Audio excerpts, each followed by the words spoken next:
తెలుగు రాష్ట్రాలను మరోసారి భారీ వర్షాలు ముంచెత్తనున్నాయి. బంగాళాఖాతంలో ఏర్పడిన మరో అల్పపీడనం కారణంగా ఏపీ, తెలంగాణలో రానున్న 4 రోజుల పాటు భారీ వర్షాలు కురిసే అవకాశం ఉందని భారత వాతావరణ కేంద్రం అంచనా వేసింది.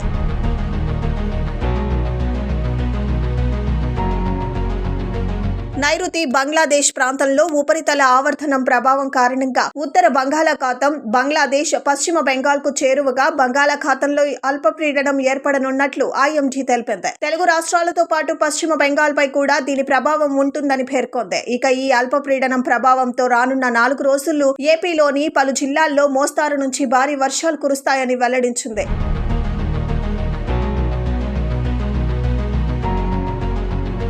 కాగా రాయలసీమలో భారీ నుంచి అతి భారీ వర్షాలు కురిసే అవకాశం ఉండటంతో ఈ ప్రాంతంలోని జిల్లాలకు అధికారులు ఎల్లో అలర్ట్ జారీ చేశారు. ఏపీలోని నేడు తిరుపతి, అన్నమయ్య, చిత్తూరు, కర్నూలు, శ్రీ సత్యసాయి, నంద్యాల, అనంతపురం, ప్రకాశం, వైఎస్ఆర్ జిల్లాల్లోని కొన్ని ప్రాంతాల్లో భారీ వర్షాలు కురిసే అవకాశం ఉందని వివరించారు. మరోవైపు తెలంగాణలోని హైదరాబాద్, మేడ్చల్, మల్కాజ్గిరి, నిర్మల్, నిజామాబాద్, ఆదిలాబాద్, రంగారెడ్డి, వికారాబాద్, కామారెడ్డి, సంగారెడ్డి, మెదక్, మహబూబ్ నగర్, నాగర్ కర్నూల్, వనపర్తి, నారాయణపేట, జోగులాంబ, గద్వాల్ జిల్లాలలో ఇవాళ అక్కడక్కడ వర్షాలు కురిసే అవకాశం ఉన్నట్లు వాతావరణ శాఖ అధికారులు వెల్లడించారు. ఆదివారం నాడు నాగర్ కర్నూల్, మేడ్చల్, యాదాద్రి, భువనగిరి, నిజామాబాద్, రంగారెడ్డి, కామారెడ్డి, రాజన్న సిరిసిల్ల, హైదరాబాద్, వికారాబాద్, జోగులాంబ, గద్వాల్, సంగారెడ్డి, మహబూబ్ నగర్, వనపర్తి, నారాయణపేట, మెదక్ జిల్లాల్లోనూ భారీ వర్షాలు కురిసే అవకాశం ఉందని అధికారులు పేర్కొన్నారు.